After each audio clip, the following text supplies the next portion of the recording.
ग्रामपंचायत कशेली व ग्रामस्थ मंडळ कशेली यांच्या वतीने छत्रपती शिवाजी महाराजांच्या जयंतीनिमित्त छत्रपती शिवाजी महाराजांना मानवंदना देत भव्य पालखी मिरवणूक सोहळा साजरा करण्यात आला। तर यावेळी या कार्यक्रमास प्रमुख उपस्थिती म्हणून शिवसेना ठाणे जिल्हा प्रमुख देवानंद थले, शिवसेना उद्धव बाळासाहेब ठाकरे पक्षाचे शिवसेना नेते विश्वास थले व कृष्णकांत कोंडलेकर समवेत ग्रामपंचायत कशेलीच्या सरपंच वैशाली देवानंद थले, उपसरपंच सुनीता दयानंद भोईर व सर्व ग्रामपंचायतीचे विद्यमान सदस्य तसेच गावातील ग्रामस्थ यावेळी मोठ्या संख्येने उपस्थित होते। तर यावेळी छत्रपती शिवाजी महाराजांच्या जयंतीनिमित्त कशेली गावामध्ये शिवसेना ठाणे जिल्हा प्रमुख देवानंद थले यांनी छत्रपती शिवाजी महाराजांच्या भव्य दिव्य पुतळ्यास पुष्पहार अर्पण करून मानवंदना दिली। तर चला पाहूया यावेळी छत्रपती शिवाजी महाराजांच्या जयंतीनिमित्त ग्रामपंचायत कशेली व ग्रामस्थ मंडळ कशेलीच्या वतीने मोठ्या आनंदात साजरी करण्यात आली।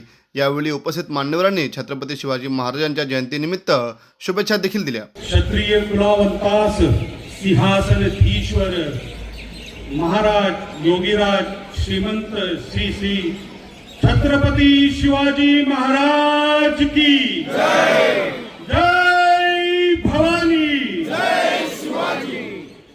आज शिवजयंती निमित्त आपण प्रत्येक वर्षी महाराजांना वंदन करण्यासाठी आपण जमतो। पण खऱ्या अर्थाने मित्रांनो, ज्या काळामध्ये मोगलांचा या महाराष्ट्रावरती अति असं काम चाललेलं, अति त्रास चालू होता आणि खरोखर त्यावेळी सगळ्यांच्या मनात होतं की अंधार खूप झाला आहे, दिवा पाहिजे आणि या महाराष्ट्राला परत जिजाऊचा शिवा पाहिजे। तर खऱ्या अर्थानं शिवाजी राजांचा जन्म म्हणजे ज्या पद्धतीत अन्याय झालेला ते एखादा अवतार असतं त्या पद्धतीने झालं। आणि मी नेहमीच सांगतो की जर छत्रपती शिवाजी राजे घडवायचा असेल त्यासाठी जिजाऊ घडणं गरजेचं आहे। आणि खऱ्या अर्थानं आज प्रत्येक गोष्टी आपण सगळ्यांनाच माहिती आहे महाराजांचा इतिहास। तो मी आज मला असं वाटतं की ज्या माणसाला खरोखर मनापासून आपण वंदन केलं पाहिजे, ज्यांचं खरोखर आपण आभार मानले पाहिजे, ते म्हणजे सत्यशोधक ज्योतिबा फुले, महात्मा ज्योतिबा फुले। कारण खऱ्या अर्थानं माझ्या राजाचा इतिहास समजायलाही या महाराष्ट्राला 250 वर्ष गेली आणि ते सोडून देण्याचं काम महात्मा फुलेंनी केलं। 1830 ला महाराजांचा जन्म झाला, 1880 साली ते मृत्यू पावले। पण खऱ्या अर्थानं 1680 ला महाराजांचं जे मृत्यू झालं। पण ह्या बातमीनंतर जो आपल्याला इतिहास समजायला मला वाटते 1870 ला पहिली त्यांची जयंती करण्यात आली आणि त्यांची समाधी रायगडावर शोधून महात्मा फुले यांनी खरोखर तुम्हाला आम्हावरती उपकार केलं पाहिजे। किंवा मला असं मनापासून वाटतं की आपण ज्या ज्या वेळी शिवजयंती साजरी करतो त्याच्या अगोदर एक पायथ्याशी का होईल आपण महात्मा फुले यांचा एक फोटो लागायला पाहिजे असं मनापासून।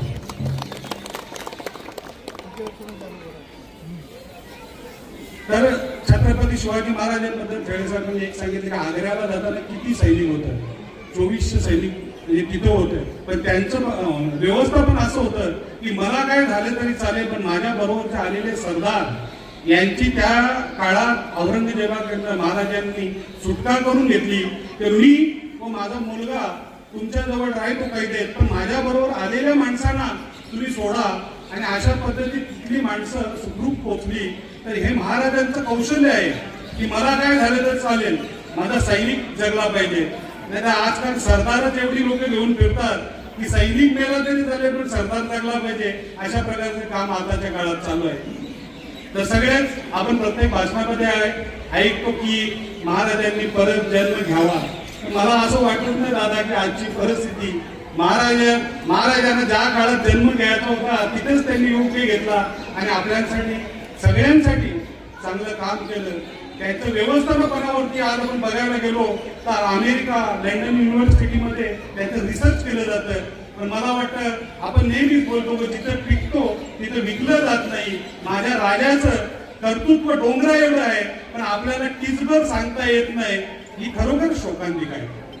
आणि आजच्या दिवशी आपण शिवजयंती साजरी करतो याचा अर्थ आपल्याला काळानुसार येणाऱ्या काळात नवीन पिढीला समजलं पाहिजे की शिवरायांचा इतिहास काय आहे, की ज्या माणसानं मीडिया नसताना त्यावेळी किंवा कुठलंही इलेक्ट्रॉनिक हे नसताना त्या काळामध्ये जी लोक घडवली ती खरोखर म्हणजे आता बघायला मिळतील का नाही, कारण ते इतिहासच आपण ऐकून घेतो. आणि तुम्ही आम्ही या महाराष्ट्राच्या मातीत, या शिवरायांच्या मातीत जन्म झाला याच्यासारखं आपलं कोणाचं भाग्य नाही. खरोखर आपण भाग्यवंत आहोत की आपण त्यांची जवळून सगळं इतिहास बघायला मिळतो. म्हणजे महाराज घडताना, कुठलाही व्यक्ती घडताना त्याच्या खाली असलेले मावळे म्हणजे हे महत्वाचे आहे. म्हणजे बऱ्याचशा याच्यामधून ऐकलेलं होतं की आपण 65 किलोची तलवार वागवणारा तो येसाजी, एक हात तुटूनही एक हाताने लढणारा तो तानाजी, आणि खिंडीमध्ये 2000 गनिमांना समोर जाणारा तो बाजी, आणि जंगलामधील वाघाला फाडून टाकणारा तो संभाजी, आणि अशा लोकांना ज्यांनी एकत्र घेऊन स्वराज्य बांधलं ते छत्रपती शिवाजीराजे. म्हणजे हे सरदार होते, हे धुरंधर एवढे होते. त्यामुळं तुम्ही खरोखर बघा की शिवाजी महाराजांनी हे इथपर्यंत राज्य करू शकले. कारण कधी कधी महाराज कुठल्या गडावर पोहोचत नव्हते. आपण तानाजी मालुसरेंची गोष्ट ऐकली असेल की आधी लगीन कोंढाण्याचं मग रायबाचं, अशा पद्धतीची लोक होती. घरादारावरती नांगर फिरून आपलं राजासाठी काहीतरी करायचं, मरायचं हे मनात ध्यान होतं. आता मला वाटतं आता राजांसारखी लोक पण राहिली नाही, त्यामुळे लोक पण कोणासाठी मरायला आता बघत नाही. तर त्याच्यासाठी तुम्हाला त्यांचं कर्तृत्व, त्यांच्यासारखं काळजी करणारा राजा मिळाला पाहिजे, तेव्हा लोकही तुमच्यासाठी उतरतील. अशा पद्धतीचा माझा राजा होता. आणि छत्रपती शिवाजी राजांबद्दल आज सगळ्यांनी सांगितलं, आणि खरोखर त्यांच्याबद्दल दिवसेंदिवस आपल्याला नवीन गहिणी बघायला मिळतात की छत्रपती शिवराय कसे होते. त्यावेळी आजच्या दिवशी आज प्रत्येक वर्षाप्रमाणे शिवजयंती आपण जोरात करतो, आणि शिवरायांचं एक दिवस का न होत की सगळ्या लोकांच्या कानावर पडतो. पण मला असं वाटतं शिवजयंती आपण महाराष्ट्रात 2-3 वेळा करतो. आम्ही तर बोलतो राजा आमचा एवढा मोठा आहे की महिन्याला शिवजयंती झाली पाहिजे, आणि महिन्याला त्यांच्या नावाने उत्सव झाला पाहिजे. अशा पद्धतीचं त्यांचं कार्य आहे. आजच्या दिवशी त्यांच्या कार्याला सलाम. आणि माझ्या बोलण्यामध्ये आजच्या महात्मा फुले यांचंही आपण आभार मानून आणि त्यांना मुजरा करून, खरोखर त्यांनी माझ्या राजाचा इतिहास शोधला म्हणून आम्हाला सगळं माहिती पडलं. धन्यवाद. आणि सिंधू सागराचा नाका नियतीच्या गाभाऱ्यातील अदृश्य शिवशक्तीला आव्हान करीत होता. भीमाशंकरच्या घाटात आणि नाणेघाटाच्या ओठात वसलेल्या शिवनेरीवर शिवरायांचा जन्म झाला. पुत्र जिजाऊ साहेबांना झाला, पुत्र शहाजीराजांना झाला, पुत्र महाराष्ट्राला झाला, पुत्र भारतवर्षाला झाला. शिवनेरीवर शिवाचा पाळणा हलू लागला. आणि त्याच दिवशी खरं म्हणजे या महाराष्ट्राच्या मातीमध्ये स्वातंत्र्याचा सूर्य उगवला. छत्रपती शिवरायांचं आज जयंती असल्यानिमित्ताने आपण सगळेच जण त्यांचे गुण आत्मसात करण्याचा प्रयत्न करतो. सगळे नाही करता येणार आपल्याला, परंतु मी शिवरायांचा पाईक आहे. मला काहीतरी त्यांची शिस्त, काहीतरी त्यांचा धर्म पाळला पाहिजे असं वाटत असेल तर हा माझा एकमेव राजा असा होता की ज्याने कधी सुपारीच्या खाण्यालाही स्पर्श केला नाही, कुठल्याही प्रकारचं व्यसन केलं नाही, आणि राजा असून सुद्धा आपल्या दरबारात कधी बाईला नाचवलं नाही. ज्यांनी स्त्रियांचा सन्मान केला. आपल्याला जास्त काही करता नाही आलं तर आपल्यासोबत असणाऱ्या, आपल्या गावात असणाऱ्या महिलांचा सन्मान करायला शिका. त्यांना कुठल्याही प्रकारचे आपल्याकडनं म्हणजे तोषित लागणार नाही अशा प्रकारचं काम आपल्याकडनं झालं पाहिजे. तर आपण शिवरायांचं नाव सांगण्यासाठी आपण योग्य आहोत असं त्याचा अर्थ होईल. आपल्याकडनं कोणाला त्रास होणार नाही याची दक्षता घ्या.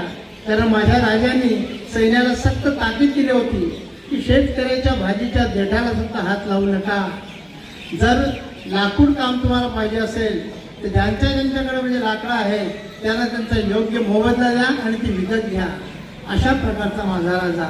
पण दुर्दैवाने 350 वर्षानंतर आम्ही जे काय आज बघतो ते अत्यंत विदारक असं सत्य आपल्या सगळ्यांच्या समोर आहे.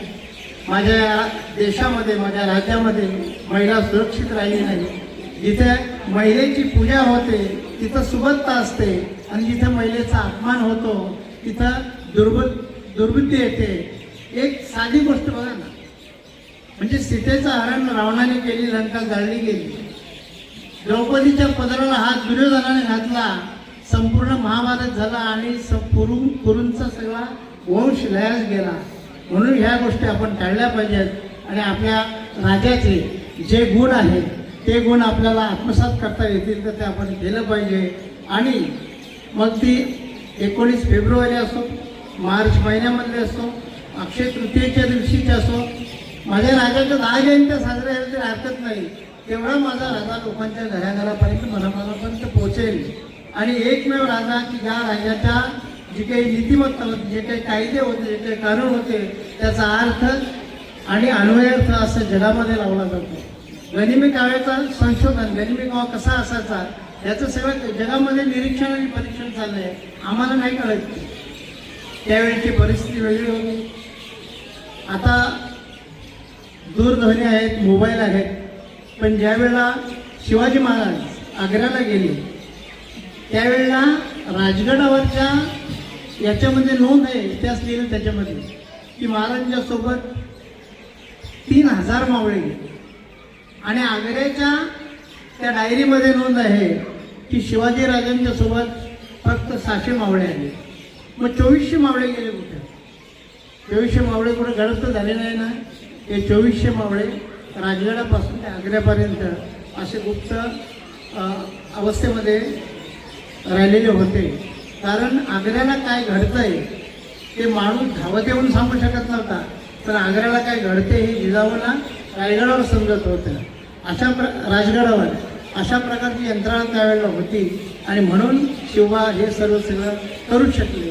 आज 350-400 वर्षानंतर सुद्धा त्यांची जयंती साजरी होते. सगळीच लोक, पुरुष, स्त्रिया, लहान मुलं आनंदाने नाचतात. त्याचं कारण शहीदों की चिताओं पर लगेंगे हर भरत मेले, वतन पर मिटने वालों का यही बाकी निशा होगा. त्यांचे हे वतनासाठी मेलेले आहेत आणि त्यांचे आपल्याला हे सगळे उत्सव साजरे करायचे आहेत. आपण करणार आहोत, आपली मुलं करणार आहोत, त्यांची मुलंसुद्धा करणार आहे. एवढा दैदिप्य माझा राजा होता. या राजाला त्रिवार मुजरा